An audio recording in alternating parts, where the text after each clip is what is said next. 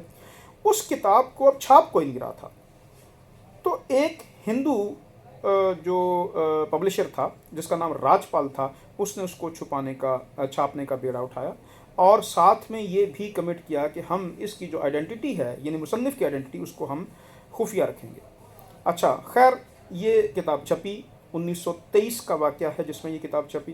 پھر کیا ہوا کہ مصنف کا نام خفیہ رکھا گیا، لیکن ظاہر کتاب منظر عام پر آئی، گلگلہ مچ گیا، ایک انریسٹ پیدا ہوا، پولیٹیکل انریسٹ، بہت بڑا احتجاج ہوا، مظاہرے ہونا شروع ہو گئے. تو اس کے خلاف جو گورنمنٹ تھی وہ کیس لے کے آ گئی سیشن کورٹ میں. سیشن کورٹ میں راج پال کو گلٹی قرار دے دیا گیا اور اس کو سزا سنائی گئی.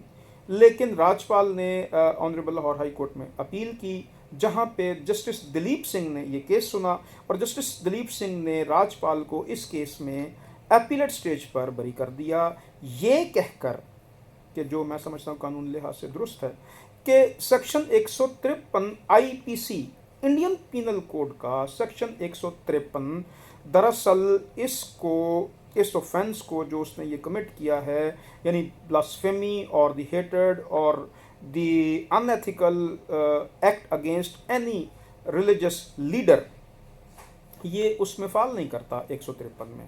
سو یہ دراصل اوفینس کمٹ ہوا ہی نہیں، یہ کہہ کے آنریبل لاہور ہائی کورٹ نے اس کو، جسٹس دلیپ سنگھ صاحب نے اس کو بری کر دیا. اس لیے راج پال بچ گیا.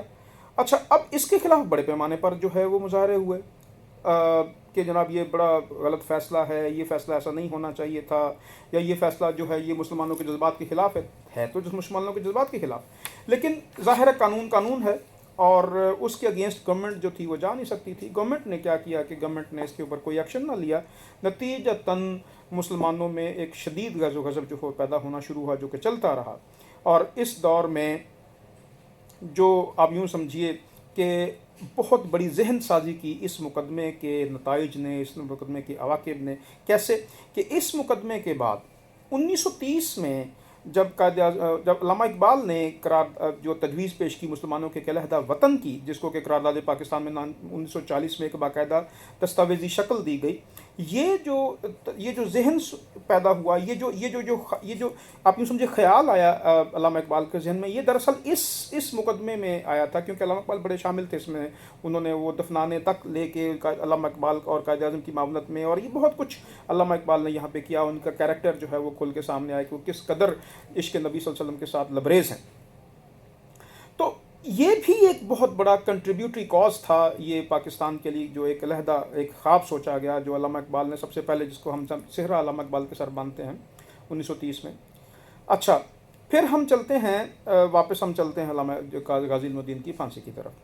جب پھندا ان کے گلے میں پہنایا گیا تو انہوں نے فخریہ خود پھندا اپنے گلے میں پہنا. بڑے ہی قیمتی الفاظ میں کہنے جا رہا ہوں. انہوں نے وہاں پہ کھڑے، جو ارد گرد لوگ وہاں پہ کھڑے تھے جو دھاڑے مار مار کے رو رہے تھے، ان کو کہا کہ بے وقوفو، یہ جو پھانسی ہے یہ میں اپنے نبی صلی اللہ علیہ وسلم کے لیے خود قبول کر رہا ہوں، اور گواہ رہنا کہ میں نے اپنے نبی کی شان میں گستاخی کرنے والے شخص کو زندہ نہیں چھوڑا.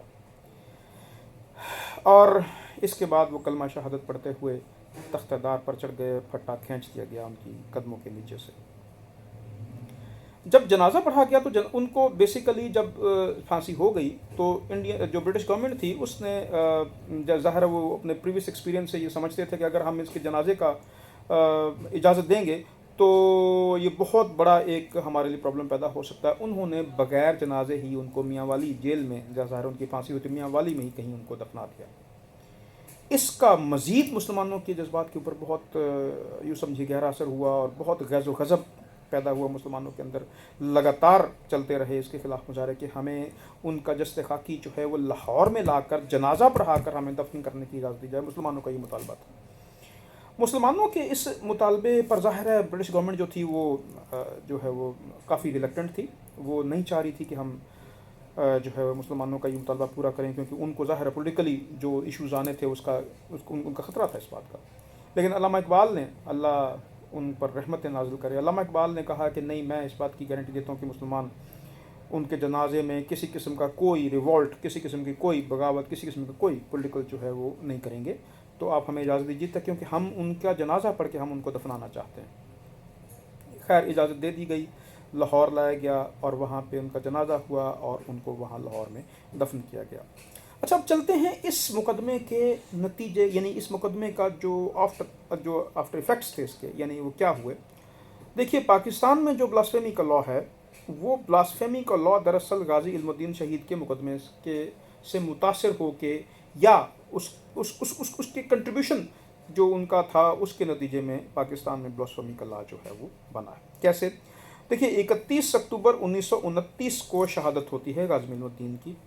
اور اس کے بعد کیا ہوا کہ پاکستان جب بنا تو پاکستان نے جب اڈاپٹ کیا انڈین پینل کوڈ کو، تو پاکستان نے اس میں 295A کا اضافہ کیا. لیٹر آن یہ چلتا رہا، ظاہر ہے یہ انسفیشینٹ تھا. پھر 1982 میں 295B کا اضافہ ہوا، اور پھر 1986 میں 295C کا اضافہ ہوا.